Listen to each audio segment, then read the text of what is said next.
Good afternoon. Welcome to Cardiff News Plus. I am Mohammed Tabish. The world record for a volunteer cleanup has been smashed in Cardiff.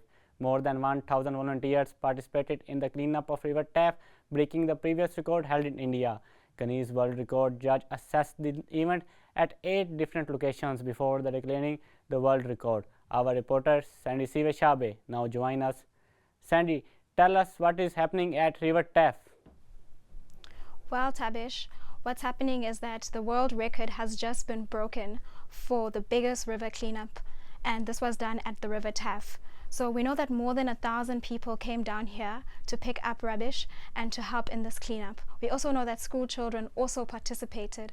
What organizers want to see is that people are changing their everyday behaviors to ensure that the river stays clean and that there's no more pollution. Why was this cleanup necessary? So this cleanup was necessary because in the 1970s, the River Taff was found to be one of the most polluted rivers in Wales. And that hasn't changed. Even today, what we're seeing is that the river is still polluted. And this is mostly due to plastics in the river. So that's the main reason why this had to go on today. And this river will be clean according to campaigners. So what will happen after this cleanup? So Dr. Maseed, who is an ecologist at Cardiff University, will be taking samples, and with these samples he's going to be testing from time to time whether the river has stayed clean thanks to this cleanup, and basically just seeing the effect of what this cleanup has been on the water life in this river. The Welsh Government is also taking some initiative by banning plastic use in this region to ensure that there is no more plastic in the river and that the river stays pollution free. Thanks a lot, Sandy.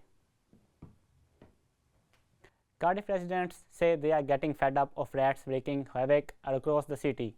Locals say the problem is worsening. One pest controller told us that the fear of rats is being fueled by posts on social media. Cardiff Council say that people should take care of their waste and dispose of it in correct containers. Shambhavi Goswami reports. Rats. People in Cathays says they are everywhere. And they blame students who don't separate their rubbish in the right containers. William Halloway says it's getting worse. More and more a problem. I've walked down the street in a day and I've seen a rat. You know what I mean? I've seen a rat out my backyard where my granddaughter plays. And to me, that's wrong. I don't want to see rats out my backyard where my granddaughter plays. So in that way, I think it needs to be sorted. Cardiff Council figures shows there are an increase of 10% in the number of pest control requests last year to deal with rodents. So that's the trap set. So then the rat would go onto the pedal there, set the pedal down. Scott has been working in the pest control business in South Wales from 15 years and says it's always been a problem. But people are now more aware through social media. It's a big issue. It's always been a big issue. It's not something that has, raised its head right now. It's always been there. I've been doing pest control 15 years in and around the Cardiff area, and it's always been a busy area for pests, for rats and mice in particular. I think with the coverage and the fear in rats and mice and other pests as well, and the use of social media these days, I think people are kind of getting on the bandwagon really. And Cardiff Council says rats breed rapidly and are difficult to eradicate without suitable training. They advise people to dispose of food waste properly. Rinse recyclables, seal holes, repair vents and check drainage. Although Cardiff councils are making so many efforts with the pest control system and everything, but they will be advised to not let your food waste out. A new initiative is trying to ensure libraries are more welcoming to people with autism and other neurodivergent conditions. Staff at Cardiff libraries have introduced new sensory resources as a part of Neurodiversity Celebration Week.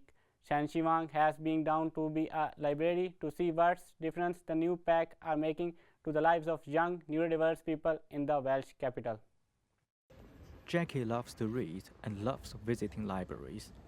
But as a neurodivergent person, she says there are challenges. Sometimes the crowds and the noise level, ironically, libraries are supposed to be quite quiet. But within the central library, sometimes it is quite busy. So I'd say there are a few challenges sometimes. But now, Cardiff libraries are introducing new sets of sensory resources packs. They hope these resources will help the 1% of people who are autistic in the UK. That's 1 in 100 people.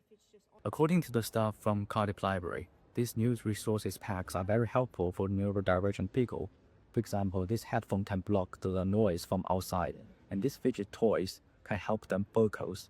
These small changes are making a big difference and making the library more comfortable for neurodivergent people. According to the staff from Cardiff Library, these packs are very helpful for neurodivergent people. I have noticed that they feel neurodivergent visitors feel uncomfortable in libraries. We are doing everything we can to tackle that, including in the neurodivergent area that will be opening in April, as well as the neurodivergent packs and the neurodivergent champion. Jackie isn't sure this will help all neurodivergent people. It's more aimed towards a 6-year-old. As a grown-up, I wouldn't use a lot of the objects within the box. I mean, some of them are quite nice to fidget with occasionally, but personally it's not the most useful, though it is a handy resource to have. So it's 50-50. These sensory resources are now available in every library across Cardiff. They hope these initiatives will make a difference, allowing people like Jackie to continue enjoying books. UK is hosting a meeting of senior military leaders to draw up plans for a proposed peacemaking force for Ukraine. Earlier, Sir King Starmer visited Barrow, where he saw one of the UK's nuclear vanguard submarines return to base after more than 200 days at the sea. And that's it for now. We will be back at the same time tomorrow. From all of us on the program, good afternoon.